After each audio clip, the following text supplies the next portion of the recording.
Hi guys, Mitch King with Trade Stocks America with the Tuesday morning, April 12th, 2011 daily stock report. Here's Dow 30. I think we're starting to curl over a little bit. The Dow is the most bullish of the 3 or 4 indexes we're following. Basically no change today. And we're just starting to get that MACD signal lines to turn over right now. And the stochastics are starting to turn down. These indicators usually give us a 1 or 2 days early advance warning of what the market's likely to do. Let's take a look at some other indexes. NASDAQ Composites had a couple down days, down 0.3% or about 9 points on the NASDAQ. Also, same indicators, you'll see them pointing down now.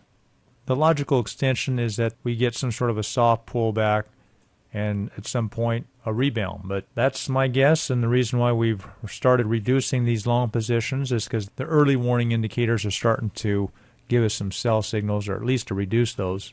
And a lot more short positions are starting to show up as we end a nice little bull run from that mid-March to this last week. S&P 500 down about 0.3%, and the Russell 2000 more volatile than the other indexes, down 0.8% today. 2 big down days in a row. I think this starts a pullback, more of a softer one, shallower pullback, and some of these short positions are starting to look a lot better. Our long position that we still have, half of our original long position, is CMG, Chipotle Mexican Grills, pulling back. And you short-term traders, you can make your own decision whether you want to start reducing or selling. Here's the ES long that we had, broke down to a lower low, and that should automatically be stopped. That bull short VHC is starting to turn down 7% today. Just starting to show signs of breaking down. It needs a couple down days more, maybe under $23 to start getting interesting. It can easily bounce back up. This story reminds me of 1993. There was a small NASDAQ company that held wireless licenses, had very little revenue, $7 or $8 million, and they recruited Apple's CEO or chairman was John Sculley at the time, and he just left Apple, and they recruited him to be the chairman, and the stock really ran up. But interesting story here. Let me show you some financials of VHC I saw today. Here's an income statement for VHC last year of 2010, and let's see how pathetic this company looks. It means $68,000 of revenue. Okay, and then here's their total loss, or they're showing an income here before loss. I'm not sure how they're getting that. That might be the $200 million settlement with Microsoft. So they're showing that there's a net last year of $41 million. Remember, there's $68,000 revenue. So they won that lawsuit.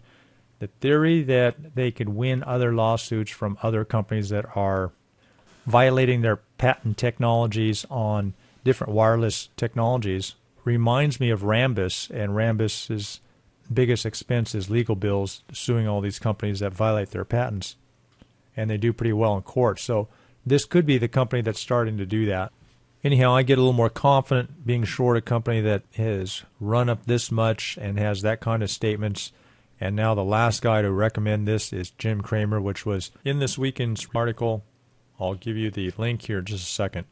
This is the article I saw this weekend. Jim Cramer's article saying the 6 best performers of the last 6 years.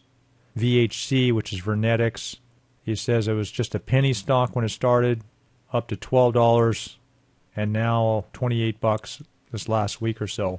This is on CNBC.com. If you go to that website and go to the top and do a search for VHC, this article comes up.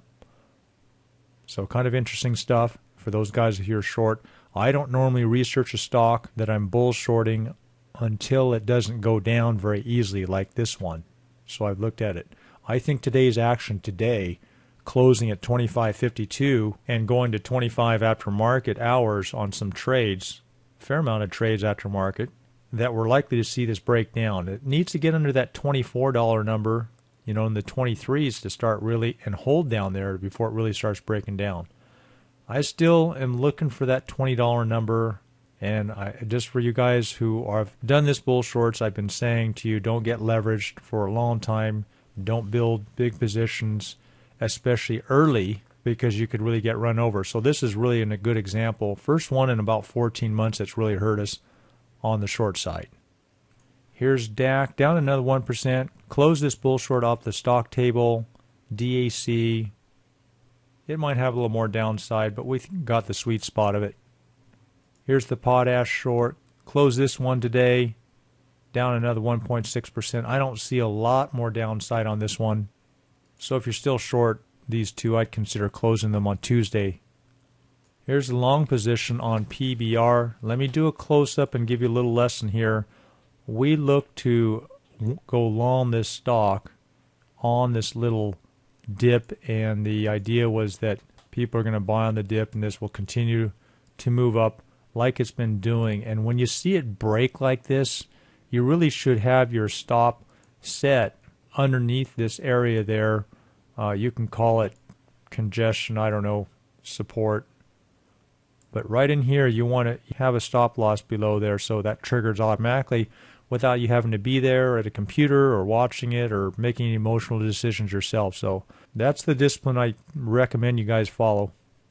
So there's a slight loss on this one.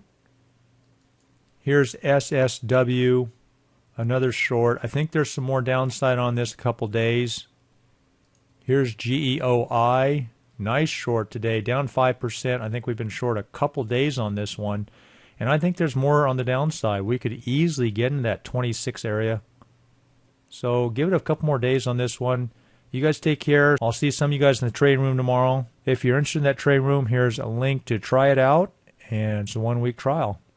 Love to work with you. And we'll talk to you tomorrow.